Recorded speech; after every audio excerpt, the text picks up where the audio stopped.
I2B PRC5 ज़्यादा तो है।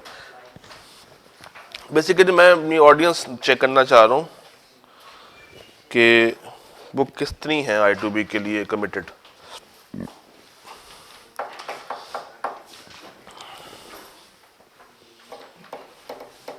कल आपको एक सवाल दिया था, टेस्ट 8 में एक सवाल था, 3 सवाल थे बल्कि, किया टेस्ट 8। मैंने कल जाने से पहले, अभी मिलाते हैं, मैंने कल जाने से पहले आपको कहा था कि आपने वो करके आना, टेस्ट 8 के सवाल नहीं किया।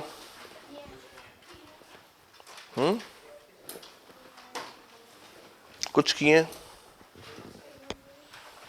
चलिए अभी कर लेते हैं, एक काम करें फिर, नहीं आप पहले आप करेंगे फिर मैं उधर करवाऊंगा। टेस्ट 8 खोल दो फिर इधर, क्या नाम है आजकल, उसामा, टेस्ट 8 खोलो जरा।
हाँ जी,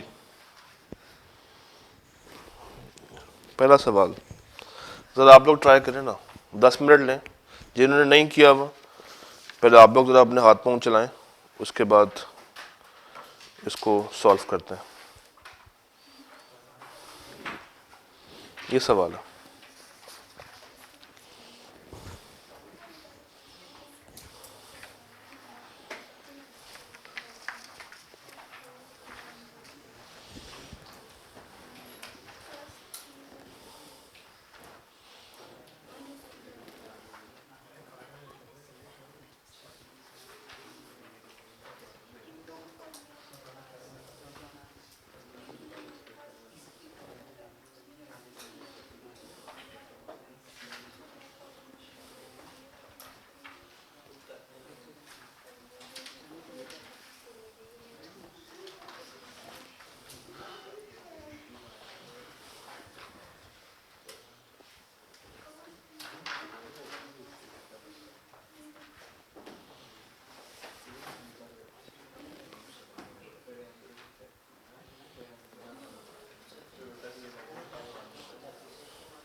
हाँ जी, करें ट्राई। आपने जीडीपी निकालनी है एट मार्केट प्राइस, जीडीपी निकालनी है एट फैक्टर कॉस्ट, जीएनपी निकालनी है एट मार्केट प्राइस, जीएनपी निकालनी है एट फैक्टर कॉस्ट, और एंड के ऊपर आपने नेशनल इनकम निकालनी है एट फैक्टर कॉस्ट। ज़रा हाथ पाँव चलाएं जल्दी से, आपके पास सिर्फ 10 मिनट का टाइम है इस सवाल को करने के लिए, तब तक हम पॉज कर सकते हैं। सबसे आसान तरीका ये होता है कि आप पहले हेडिंग्स डालें, अपना फॉर्मूला लिख लें, ठीक है। उसके बाद रादर देन कि आप फॉर्मूला वाइज वैल्यू पिक करें, आप वैल्यू उठाएं और फॉर्मूले में फेंकते जाएं। ठीक है। जैसे कैपिटल कंजम्पशन कितने की है? 2625 की। ये जीडीपी में आती है? नहीं। जीएनपी में आती है? नहीं। ये कहाँ पे जाएगी?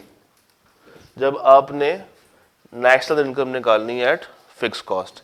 कैपिटल कंजम्पशन इज कंजम्पशन जो हो रही है ऑन कैपिटल, कैपिटल में कमी आ रही है। Second name of depreciation. कितने की है? 2600, ये यहां पे लिख दिया मैंने 2625। ठीक। अगला क्या? कितने की है? 450 की। Subsidy GDP at market price में तो नहीं है, एट फैक्टर कॉस्ट में। कितने की? इसके अलावा यहां पे। ठीक। अगला क्या? 9675 क्या है?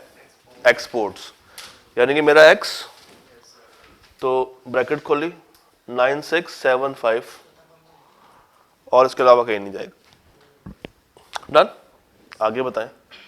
9360 ये क्या है? -9360। उसके बाद क्या? 27,600 ये क्या है? कंज्यूमर एक्सपेंडिचर, मेरा सी 27,600 प्लस। अगला क्या? टैक्सेस ऑन एक्सपेंडिचर, ये कौन सा टैक्स है भला? ये टैक्स कौन सा? Indirect tax. कितना है? -4140 -4140। Net property income from abroad, पैसा आया पैसा गया? नेट है, तो नेट पॉजिटिव में है, इट मीन्स के पैसा आया। तो इसको उसने नेट में दे दिया। कितना है? +315 +315। और नीचे क्या? स्टॉक में कमी, इधर आ जाएगा। Gross domestic fixed capital formation, और नीचे जी दिया हुआ है 6810, और सुपर क्या? 7380। बताएं आपका जीडीपी एट मार्केट प्राइस क्या आ रहा? 42105। 42105। अब ये उतर के इधर आ जाएगा 38,400। देखिए आपका आंसर यही आ रहा है एट फैक्टर कॉस्ट। पहले फैसला कर लें, पक्की बात है। अच्छा, अब मुझे क्या निकालना है? जीडीपी एट मार्केट प्राइस से जीएनपी एट मार्केट प्राइस। तो मुझे ये वाली फिगर इग्नोर करनी पड़ेगी। कितना आया था? 42105। इसी को फिर से उतारें, 42105 ऐड करें, यही आ रहा है 42,400। हाँ जी, आपका यही है 42420। अगले का आंसर बता दें, कैसे आया? अब देखें, मुझे जीएनपी एट फैक्टर कॉस्ट निकालनी है ना, तो मैं इसको उतारूंगा नीचे। कितना आ रहा है? 38415। इसमें क्या ऐड करूं?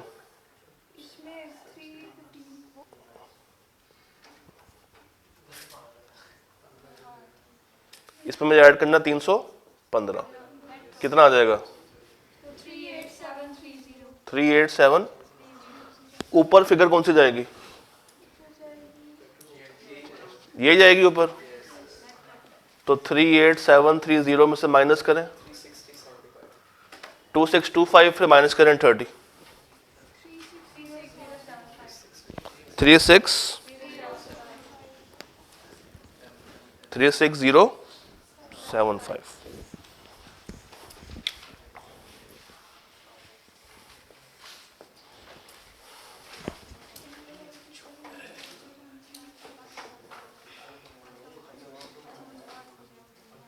क्लियर हो गया?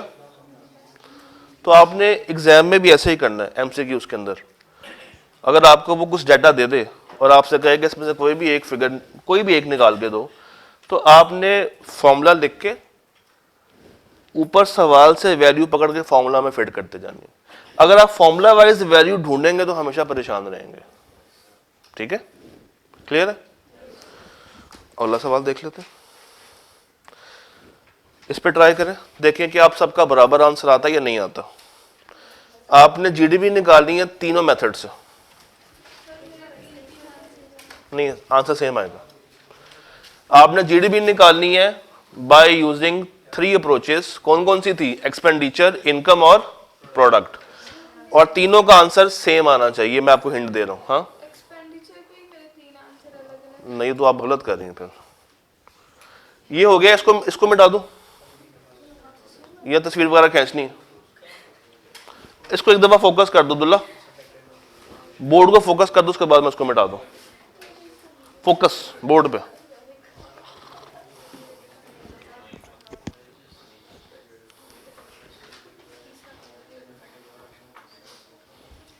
डन? नहीं उसकी बात कर, हो गया? अब इस सवाल पे फोकस करना।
इन्वेस्टमेंट आपको निकालनी पड़ेगी, इसमें इन्वेस्टमेंट निकालनी पड़ेगी।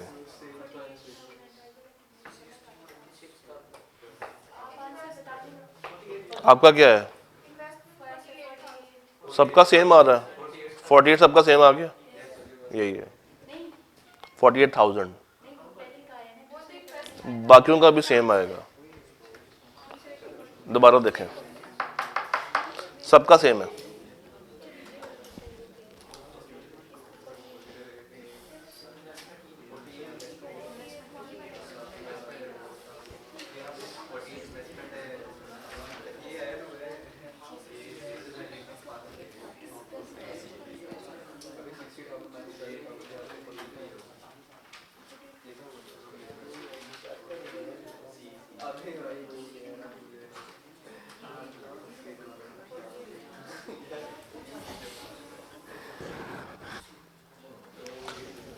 एक सेकंड दिखाना कैलकुलेटर।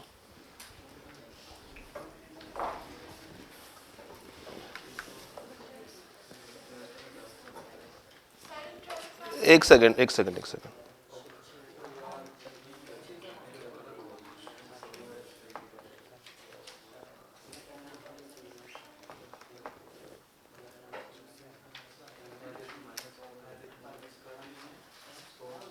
ठीक है, ये लो। हाँ जी,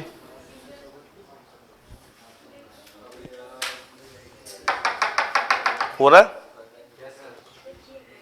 चलो देखते हैं, देखे सामने देखें जरा, टाइम शॉर्ट है। पहले निकालते हैं सबसे आसान इनकम मेथड। मेरे पास 4 चीजें होनी चाहिए, रेंट, वेजेस, इंटरेस्ट और ढूंढ के बताया रेंट कहाँ पे है? Rent on land,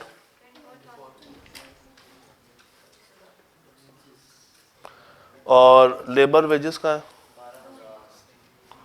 wages received by employees कितनी है? 12।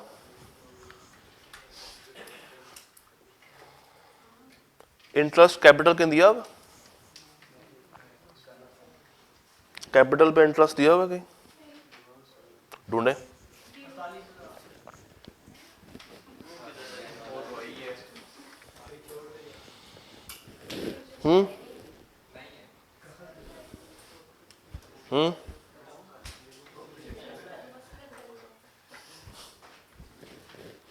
अच्छा छोड़ दो उसको। प्रॉफिट कितना एंटरप्रेन्योर का? कहाँ दिया हुआ? Profit before tax of firm कितना है? 10,500। इसको फिलहाल छोड़ा, इसको ऐड करें। 46, 24 जमा 12, 36, 46,500। ठीक, फिलहाल इसको मैंने छोड़ा। करते हैं करते हैं करते हैं करते हैं, इसको मैंने फिलहाल यहाँ पे छोड़ा। ठीक है, ऊपर आए जरा एक्सपेंडिचर पे। सी कितना है? आई कितना? कैसे निकाला? सेल माइनस, वो कितनी माइनस की है? 12, ये वाली 12, तो 60 माइनस 12, ये होगी कितनी? 48,000, ये 100,000, तो ये भी 1000 होगी ना फिर। 6500 कितनी है? ये 100 ही है। गवर्नमेंट कितना है? वो ऊपर। अच्छा, एक्स कितना दिया हुआ? कहाँ दिया हुआ? ये। और एम कितना दिया हुआ? 7,000। एम कितना है? 16,000, यानी कि नेट नेगेटिव में चला जाएगा। इसको ऐड करें, कितना आ रहा है? इसको ऐड करके बताएं आंसर क्या आ रहा है पूरा।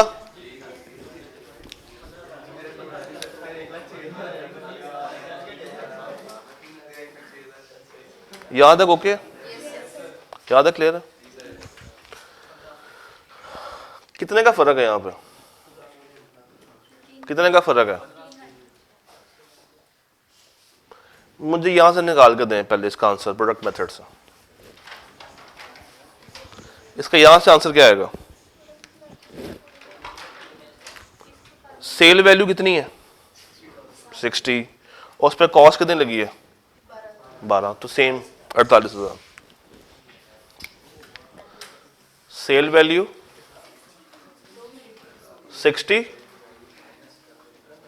और कॉस्ट ऑफ सेल कितनी है उसकी 12, तो ये कितना आ गया 48।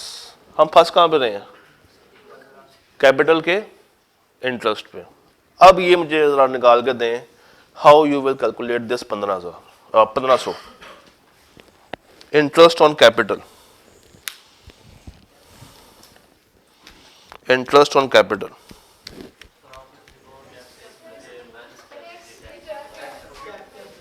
कहीं आ रहा है 1500 टैक्स डिडक्टेड आउट ऑफ,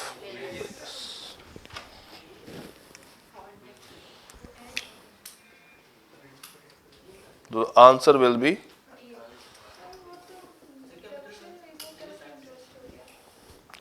लिखा क्या होगा tax deducted out of wages.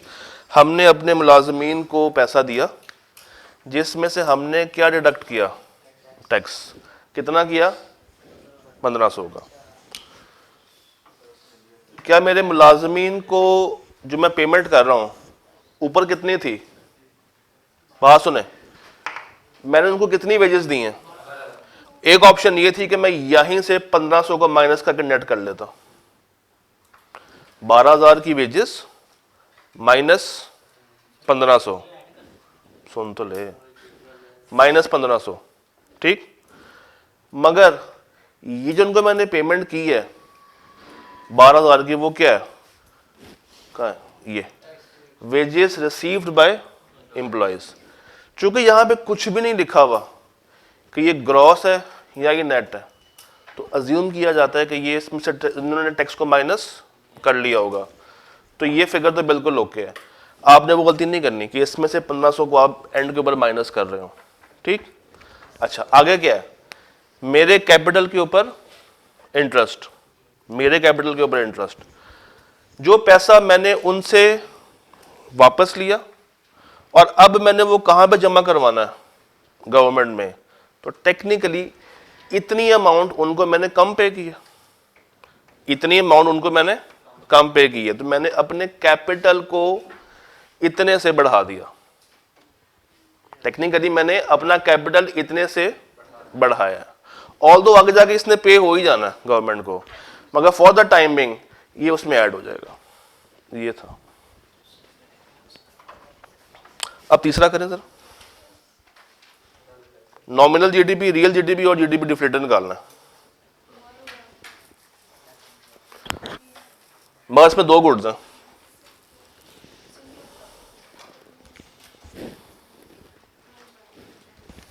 Touch है ना, नहीं टच नहीं है।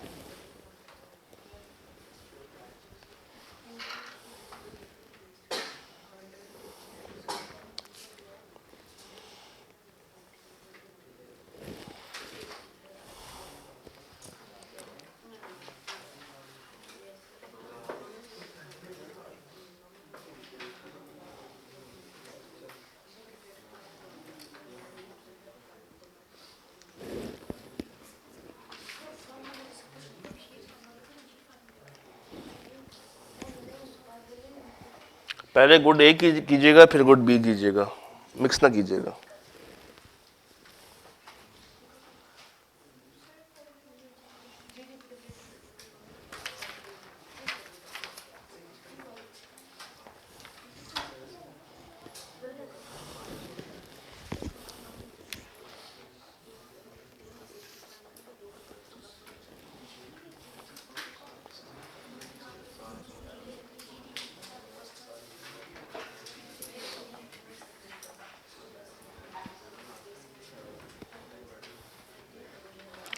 नॉमिनल जीडीपी में इन्फ्लेशन शामिल होती है और रियल में नहीं होती। तो नॉमिनल के लिए आपने कौन सी प्राइस ली है, बेस ईयर या करंट ईयर, करंट ईयर। और रियल के लिए कौन सी लेंगे, बेस ईयर।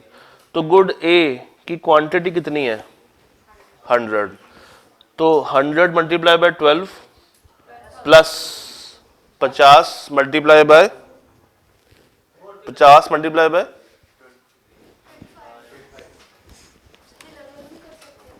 बाद में ऐड ही करना आपने, इस तरह कर लो। 100 मल्टीप्लाई बाय 12 कितना आता है? उसके बाद क्या है? 25 इंटू ऐड करें, मल्टीप्लाई करें 12, इसको ऐड करें 24, 2450 आ गया। ये आ गया आपका नॉमिनल जीडीपी। अब निकालना रियल जीडीपी।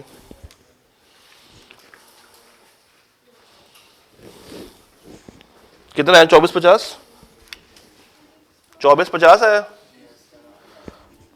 ये था नॉमिनल। अब निकालते हैं रियल। रियल में क्वांटिटी तो सेम रहेगी, बस अब मैं प्राइस कौन सी लूंगा? बेस ईयर की। तो 10 इंटू 100 कितना आ जाएगा? और 20 इंटू 50 कितना आ गया? ऐड करें 2000। अब क्या निकालना? जीडीपी निकालें। कुछ तो निकालें ना आप लोग। कैसे निकालेंगे? Nominal divided by real. तो what is my nominal? 2450 and what is my real? तो that would be 2450 over 2000 multiply by, नहीं मल्टीप्लाई नहीं, 1 पॉइंट मल्टीप्लाई करें 100 से 122। तो 100% से कितने परसेंट बढ़ा? 22.5, यानी कि 22। हाँ,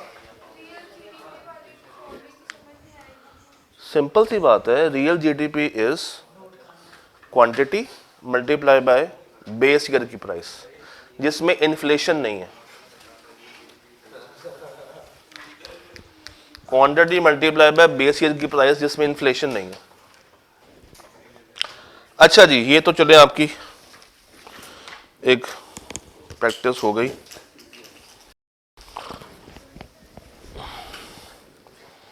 अब मेन मुद्दे पे आते हैं।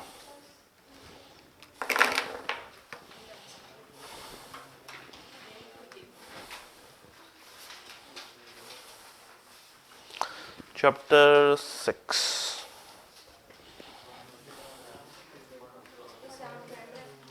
सिक्स के बाद 7 का एंड करेंगे, मुझे पता है।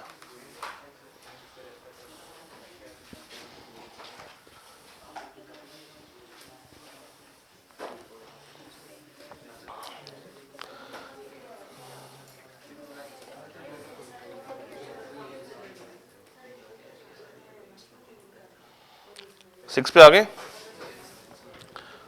6 पे आ गए सारे?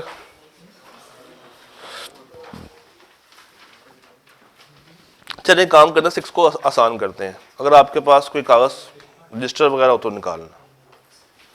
6 को आपके लिए उर्दू में करते हैं, जिससे बात जहन में रहेगी हमेशा, क्योंकि 6 के अंदर ग्राफ ज्यादा है, समझने वाली बातें कम है। तो इसको लिख लें ताकि एक दफा उसको बस पढ़ेंगे तो आपको कहानी समझ आ जाएगी। Please, chapter 6। चैप्टर 6। चैप्टर का नाम क्या है? National income equilibrium. चैप्टर 2 में भी हमने वर्ड इक्विलिब्रियम देखा था। वो किसके लिए था? Market equilibrium. That was market equilibrium. और वो कैसे आया था? जब डिमांड और सप्लाई आपस में इंटरसेक्ट हो रही थी। तो मैक्रो के अंदर भी इक्विलिब्रियम उसी वक्त आएगा जब एग्रीगेट डिमांड एग्रीगेट सप्लाई के साथ इंटरसेक्ट करेगी। डिमांड 3 तरह की है: individual, market, aggregate. Individual market कहाँ आपको मिलती है? माइक्रो में। और एग्रीगेट कहाँ मिलेगी? मैक्रो में। यहाँ तक क्लियर है? इसी तरह सप्लाई इंडिविजुअल, मार्केट और एग्रीगेट। लगाएं जरा हेडिंग एग्रीगेट डिमांड की, हेडिंग बना लें एग्रीगेट डिमांड। देखें लिखें इसका फॉर्मूला, लिखते जाएं बस। इसका फॉर्मूला बिल्कुल वैसा ही है जैसा जीडीपी का है। एग्रीगेट डिमांड का फॉर्मूला बिल्कुल वैसा ही है जैसा जीडीपी का है। एग्रीगेट डिमांड का फॉर्मूला बिल्कुल वैसा है जैसा जीडीपी का है।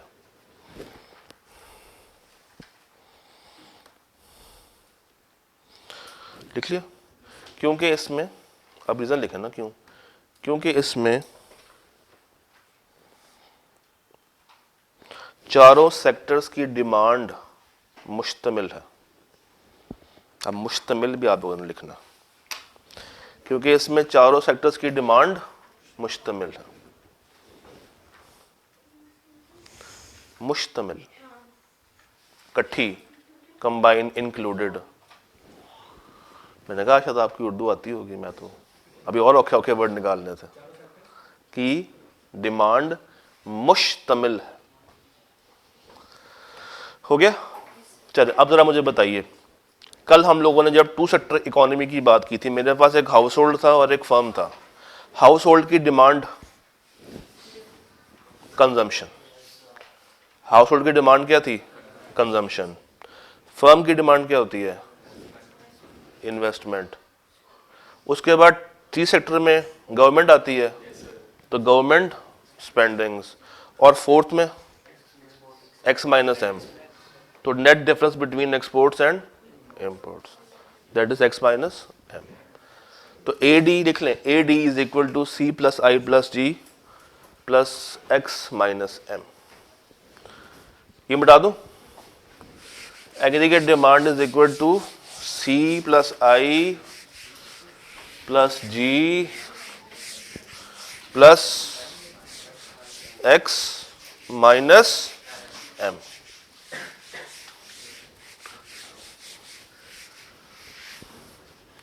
सी I G X minus M.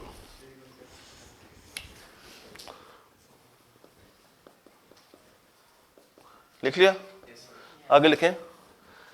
ये भी डाउनवर्ड स्लोपिंग होता है just like normal demand curve.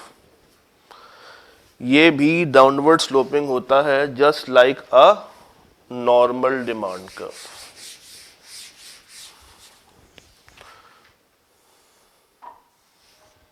ये भी डाउनवर्ड स्लोपिंग होता है just like a normal demand curve.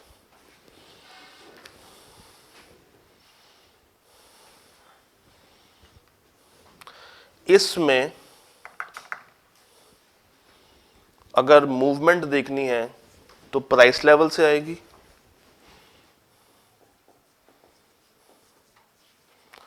इसमें अगर मूवमेंट देखनी है तो प्राइस लेवल से आएगी, और शिफ्ट देखना है तो शिफ्ट देखना है तो फैक्टर्स की वजह से आएगा other than price levels. Same वही बात, शिफ्ट आएगा अदर देन प्राइस लेवल। बस हुआ ये कि माइक्रो में प्राइस का वर्ड था, प्राइस लेवल का वर्ड नहीं था। तो यहां पे हम जरा बड़े हो गए, हमारा नया वर्ड कौन सा ले लिया? Price level. कहां तक नोट हो गया? अच्छा अब जरा मुझे बताइए इसके फैक्टर्स कौन कौन से होंगे? वही सी I G X minus M. तो अगर कंजम्पशन बढ़ जाए, डिमांड कर्व आउटवर्ड या इनवर्ड? आउटवर्ड। इन्वेस्टमेंट कम हो जाए, टैक्सेस बढ़ जाए, इनवर्ड। सब्सिडीज बढ़ जाए, इंपोर्ट्स बढ़ जाए, इनवर्ड। एक्सपोर्ट बढ़ जाए, आउटवर्ड। तो अगर consumers have more income, demand curve will shift outward या rightward. Firms have a wave of optimism, और वो इन्वेस्टमेंट शुरू कर दें इन डिफरेंट प्रोजेक्ट्स आउटवर्ड।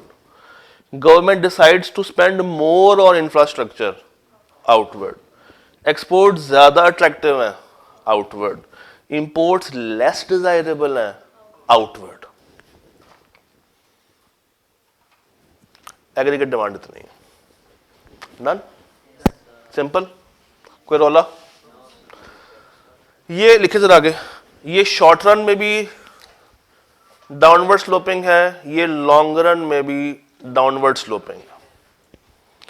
ये शॉर्ट रन में भी डाउनवर्ड स्लोपिंग है और ये लॉन्ग रन में भी डाउनवर्ड स्लोपिंग है।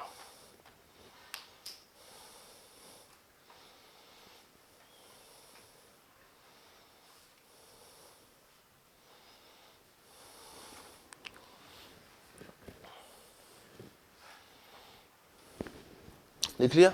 आगे लिखें,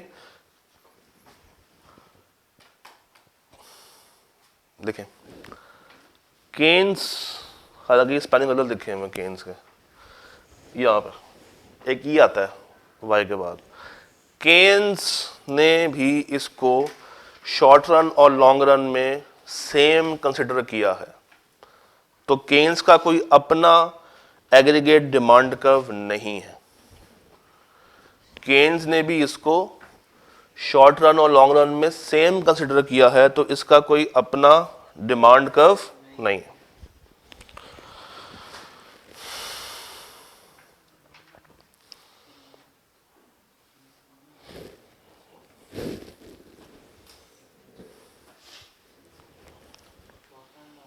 सेम कंसिडर किया है तो इसका कोई, यानी कि केन्स का कोई अपना डिमांड कर्व नहीं। लिख लिया? अब आगे लगाएं heading, aggregate supply. Aggregate supply,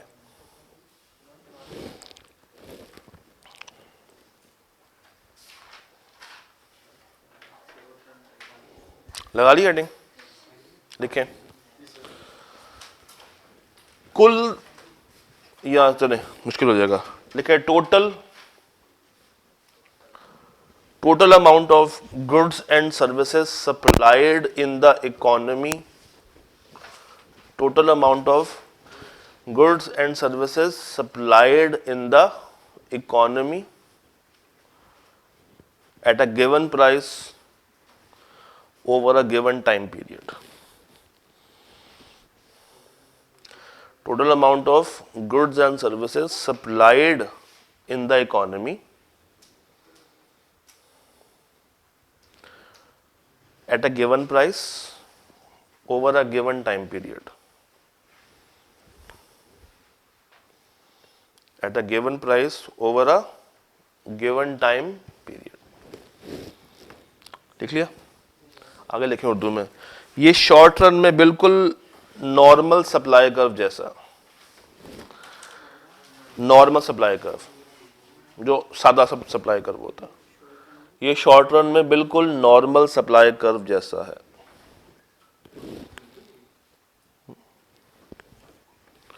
ये शॉर्ट रन में बिल्कुल नॉर्मल सप्लाई कर्व जैसा है, यानी कि अपवर्ड स्लोपिंग, यानी कि अपवर्ड स्लोपिंग।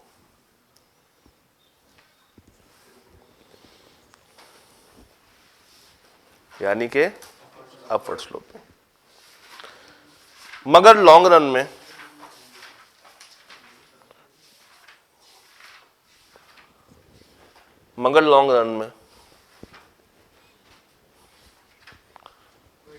सुने, मगर लॉन्ग रन में लिखें, चूंकि ये प्राइस लेवल पे डिपेंड नहीं करता, मगर लॉन्ग रन में चूंकि ये प्राइस लेवल पे डिपेंड नहीं करता,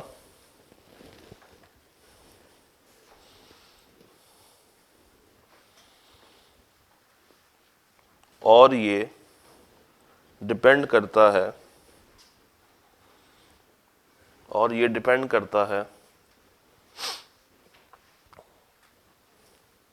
जीडीपी पे, ये डिपेंड करता है जीडीपी पे। तो ये हॉरिजॉन्टल नहीं, ये वर्टिकल, ये वर्टिकल फॉर्म में बनता है,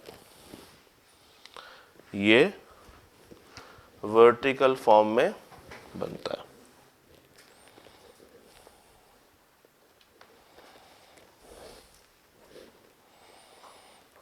किस फॉर्म में बनता है?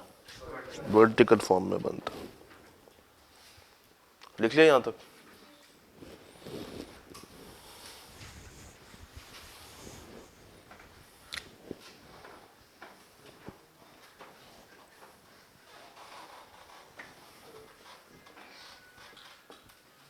ये कर्व कौन सा? Short run aggregate supply curve. तो ये कौन सा होगा? Long run aggregate supply curve. Short run basically क्या कर रहा है? प्राइस लेवल पे डिपेंड कर रहा है। जितनी प्राइस लेवल ज्यादा उतनी आउटपुट ज्यादा, जितनी प्राइस लेवल ज्यादा उतनी आउटपुट ज्यादा बना रहा है। सेम वही है जो हमने सप्लाई में देखा था कि एक सेलर क्यों ज्यादा गुड्स मार्केट में लेकर आएगा, क्योंकि उसकी प्राइस मार्केट में उसको इंक्रीज होती हुई नजर आ रही होगी। तो ज्यादा प्रॉफिट कमाने के चक्करों में वो अपनी सप्लाई को बढ़ा देता है। तो शॉर्ट रन में तो सेम कॉन्सेप्ट है, मगर लॉन्ग रन में आपको मैंने लिखवाया कि ये प्राइस लेवल पे डिपेंड क्यों नहीं करता। ये देखें, प्राइस लेवल ये हो तब भी supply curve same same same same, क्योंकि ये क्या है? वर्टिकल। तो ये डिपेंड किस पे करता है? ये डिपेंड करता है मुल्क की टोटल आउटपुट पे या टोटल जीडीपी पे। ये डिपेंड करता है मुल्क की टोटल आउटपुट पे या टोटल जीडीपी पे। याद तक हो गया? लिख लिया यहां तक? आगे लिखें।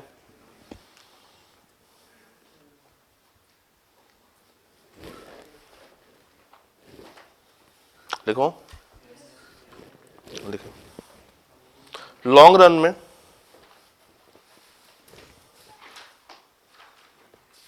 अगर इसमें शिफ्ट लेकर आना हो, लॉन्ग रन में अगर इसके अंदर आपको शिफ्ट लेकर आना है, शिफ्ट लेकर आना है, तो आपको आउटपुट या जीडीपी अपना बढ़ाना पड़ेगा। आपको आउटपुट या जीडीपी अपना बढ़ाना पड़ेगा। आपको आउटपुट या जीडीपी अपना बढ़ाना पड़ेगा।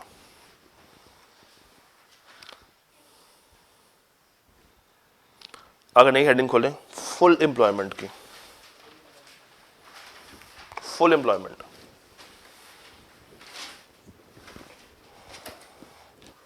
ये वो कंडीशन है, फुल एम्प्लॉयमेंट, ये वो कंडीशन है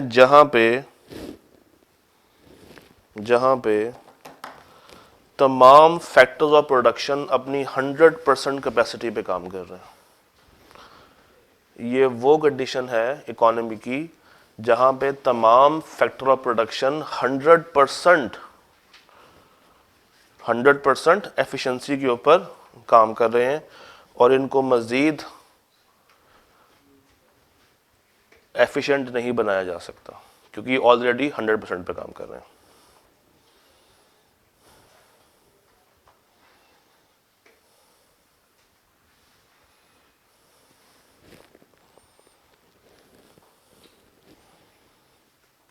फुल एम्प्लॉयमेंट वो सिचुएशन है जहां पे तमाम एफओपी मेरे 100% एफिशिएंसी पे काम कर रहे हैं, इनको मजीद एफिशिएंट नहीं बनाया जा सकता। लिख लिया? अनलेस के इसमें हम मजीद एफओपी ऐड कर दें, अनलेस के इसमें हम मजीद एफओपी ऐड कर दें, अनलेस के इसमें हम मजीद एफओपी ऐड कर दें, तो ये शिफ्ट हो जाएगा टुवर्ड्स द राइट साइड, तो ये शिफ्ट हो जाएगा टुवर्ड्स द राइट साइड, कुछ ऐसे। सामने देखें, पहले मेरा y1 था, मैंने मजीद FOB डाले तो अभी कहाँ पे पहुंच गया, y2 पे, मगर ये भी 100% पे था। ठीक है, मैंने मजीद चीज़ों को ऐड किया है, वो ऑलरेडी 100% एफिशिएंसी पे काम कर रहे थे, मजीद लेकर आया, उनको भी 100% पे लेकर चलाया, तो ये पूरा का पूरा कर्व मेरा राइट साइड पे मूव कर गया। कम भी हो सकती है, FOB कम कर दे। याद है, क्लियर है? अच्छा जी, याद है, हो गया? ब्रेक के बाद आए, बाकी बातें ब्रेक के बाद करता हूं।